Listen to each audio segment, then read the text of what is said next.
met my girlfriend on one of those international dating websites. You know, I remember like German singles. You know, you've been on those. Anyway, while we were talking the whole time, it turns out she was right here. And a couple months ago, we finally got together. She doesn't speak that very much English, you know, but I tell you, this bitch, dude, she could fuck, dude. She is amazing, you know. She likes to rate my sexual performance on a scale of 1 to 10. And so we trade anal, and I felt like a porn star, you know what I mean? Because she just kept going, 9, 9, 9, 9. Oh, it was beautiful, beautiful. I love German women. Very domineering. I felt like a little kid being molested. Oh, it's fucking great. But her little girl's dog died.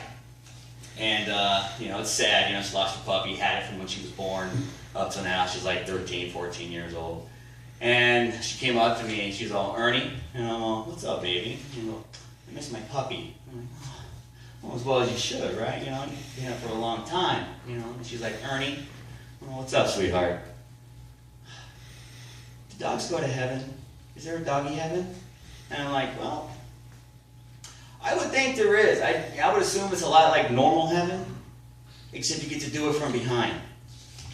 You know, just it's good stuff. I was walking out. I like to take light, long walks at night, you know, to get used to the area, because I haven't really been here that long. And I was going down this one back alley street, and I noticed this young girl, this young homeless girl, leaning up against a dumpster, and I was just like appalled, you know. I mean, I don't know why was she so young, you know? I mean, she was a little dirty, but I could see, you know, underneath the dirt and grime, that she was pretty, and she had a banging body.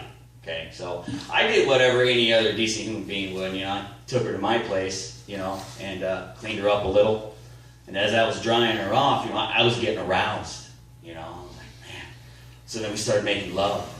And then we started fucking. I was banging this broad and trashing her around the room so bad, you'd think she was still alive. I mean, yeah, oh, she's a trooper. She fucking hung in there, man. She's a good sport. I like to read. I'm very intellectual. I do like to read. And in the last 6 months, I've read 2 books. You know, the first one was about Stockholm Syndrome. Fuck, dude. I hated that. Dude, that was awful. I wanted out of it. I didn't know what to do. I was like, fuck, is this ever going to end? And then towards the end of the book, I loved it. I didn't ever want it to end. I enjoyed every moment of it. It was great. Oh. And the other book I read, way worse than Dante's Inferno. If you've ever read Dante's Inferno, that's a pretty sick book. This book was even worse than that, dude. There was pedophilia, necrophilia, baby killings, rape, slavery, Jews, blacks, Pakis, wars. You know what I mean? I think he called it the Bible. Have you ever read that shit, the Bible? That's a pretty fucking good book, the Bible, right? But me believing, you know, God through the Bible, you know, would be like saying that Ewoks exist through, you know, Star Wars, you know, trilogies. It makes for good fantasy, but we all know it's not real, right? You know? But by all means, don't let me get, you know, bash on your, you know, faith. I'm all about faith, right? I mean, I like to pick up the Bible when I'm feeling down. There's nothing like a good chuckle to cheer you up, right? Peter Griffin back there. As we're talking about the Bible, my neighbor, my neighbor's Saul, his name's Saul Muhammad, he came over and he knocked on my door, and apparently I had a package delivered. And it was a Bible. I had a Bible that was mistakenly sent to his doorstep. He came over and he said, hey Ernie, you had a Bible dropped off on my doorstep by mistake, and I want you to know that I burned it. Because I want you to know what it feels like to be Muslim and have your religion ridiculed. And it opened my eyes a lot. It really did.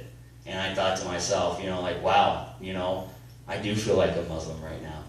I do feel like I'm being ridiculed. So I cut his head off.